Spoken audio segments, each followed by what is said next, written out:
ada yang lebih sial dari seseorang yang ingin melucu, tapi sama sekali tak lucu.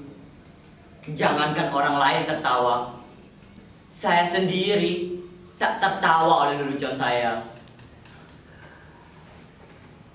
Mungkin kalian menyangka menjadi badut adalah pekerjaan paling gampang.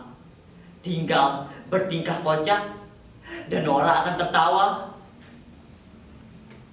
Bila kalian menjadi saya, kalian akan mengerti tak gampang membuat orang tertawa. Apalagi ketika kamu sedang tak ingin tertawa. Lagi pula, di zaman ketika orang-orang gampang tersinggung dan marah, membuat lelucon tidak semudah yang kalian bayangkan. Bisa-bisa karena lelucon kamu bisa dipidanakan, dianggap menghina dan mencemarkan nama baik.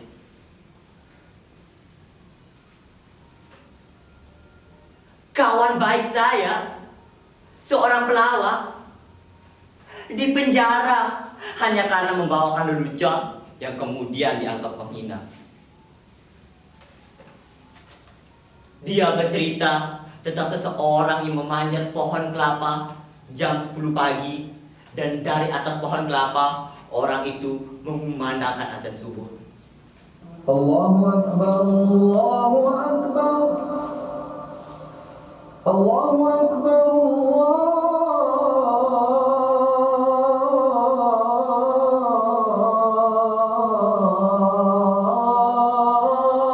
Akbar. Tentu saja itu membuat gempar seluruh kampung. Orang-orang langsung berbondong mendatangi orang itu, berteriak-teriak menghujatnya. Bahkan ada yang ingin membunuhnya. Dasar kafir, turun kamu! Begitu orang-orang kampung berteriak marah. Berani-beraninya kamu melakukan penghinaan. Azan subuh jam 10. Dasar orang aneh, kafir. Tapi dengan tenang orang itu menjawab,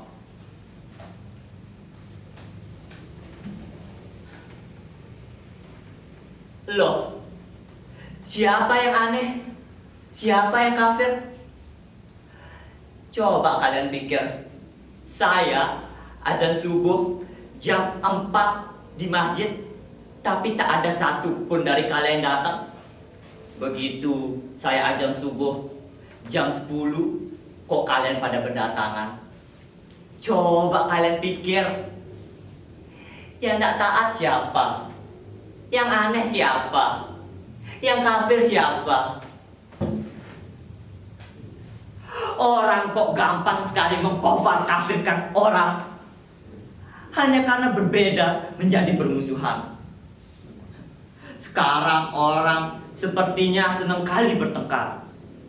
Kalau Descartes bilang, aku berpikir maka aku ada. Orang sekarang seperti bilang, aku bertengkar maka aku ada. Pertengkaran menjadi komoditi, diperjualbelikan. Bahkan seringkali diberikan pembenaran atas nama keyakinan. Ayat-ayat digunakan untuk kepentingan kekuasaan. Makanya sekarang ini susah membuat orang tertawa.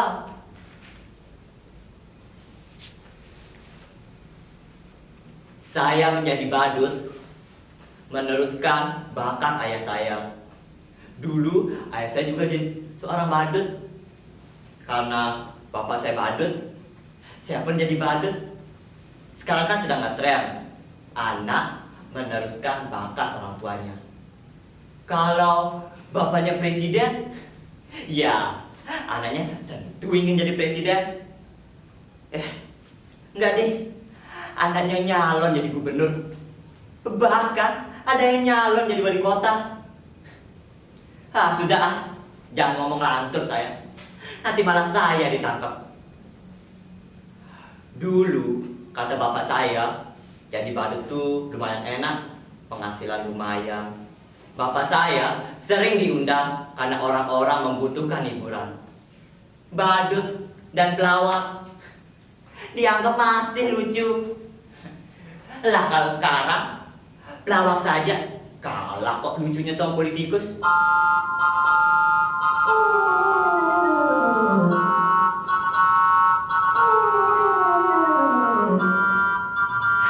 Duh,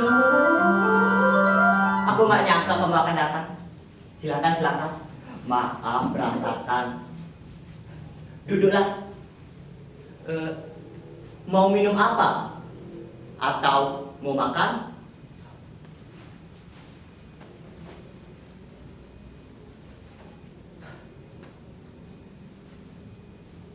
Enggak haus?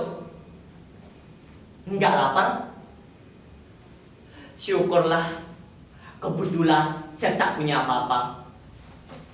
Tapi bisa pesen GoFood kok. Tapi kamu yang bayar ya.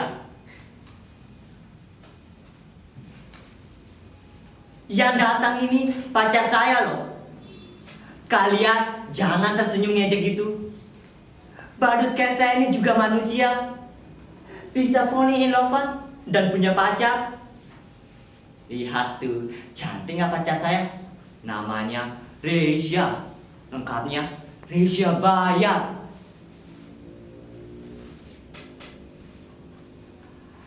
Aku kira kamu sudah nggak mau lagi menemui saya. Aku kira kamu sudah lupa sama saya. Terima kasih. Kalau kamu terus ingat sama saya, kamu pasti kangen. Ya, saya juga. Rindu itu berat. Kamu nggak akan kuat. Biar saya saja. Aku kira kamu sudah nggak mau lagi sama saya. Katanya kau punya pacar baru ya, yang lebih tampan, lebih kaya.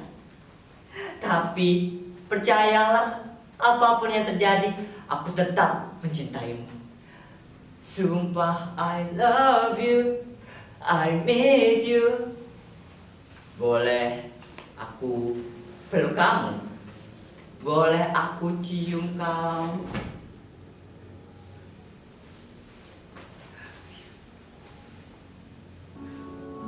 Reisha? Reisha? Reisha? Hanya khayalan saya saja. Nggak punya pacar. Saya ini badut jomblo. Coba kalian bayangkan betapa sialnya nasib saya. Sudah menjadi badut, jomblo pula. Nasib saya ini benar-benar ambyar. Percayalah, jadi badut itu berat. Kamu nggak akan kuat. Biar saya saja.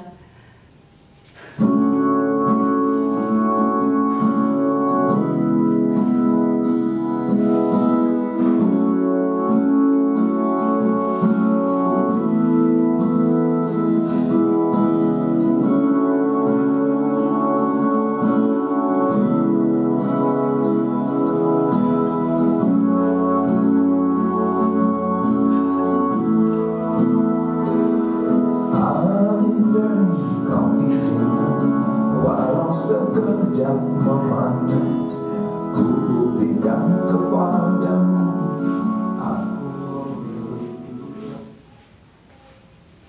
Kenapa kalian menatap saya seperti itu? Apa ada yang aneh sama saya? Sudah saya katakan, saya ini orang yang sial. Tapi nasib memang aneh. Nasib selalu punya kejutan-kejutan yang tidak pernah saya duga. Kalian lihat penampilan saya? Begitu keren dan blended.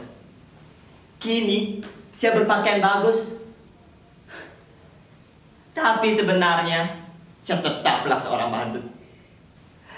Saya tidak pernah memimpikan ini sama sekali. Tapi barangkali Itulah takdir saya. Suatu hari, saya diminta untuk mengisi hiburan pada kampanye partai.